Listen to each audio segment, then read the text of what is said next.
Half an అవర్లో మనం పానిపట్కి చేరుకుంటాము. ఇక్కడ నుంచి పానిపట్ 5 కిలోమీటర్స్ ఉంటుంది.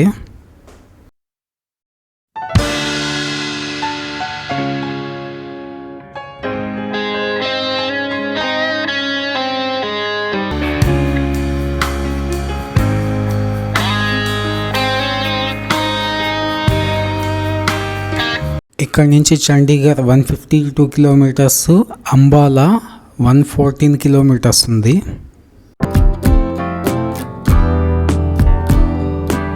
ఇది పానిపట్ బ్యాటిల్ గ్రౌండ్. ఇది పానిపట్ రైల్వే స్టేషన్ నుంచి 7 కిలోమీటర్స్ డిస్టెన్స్లో ఉంటుంది. ఇక్కడే పానిపట్ యుద్ధాలు అనేవి జరిగాయి. దీని మెమోరియల్ ఇక్కడే ఉంది.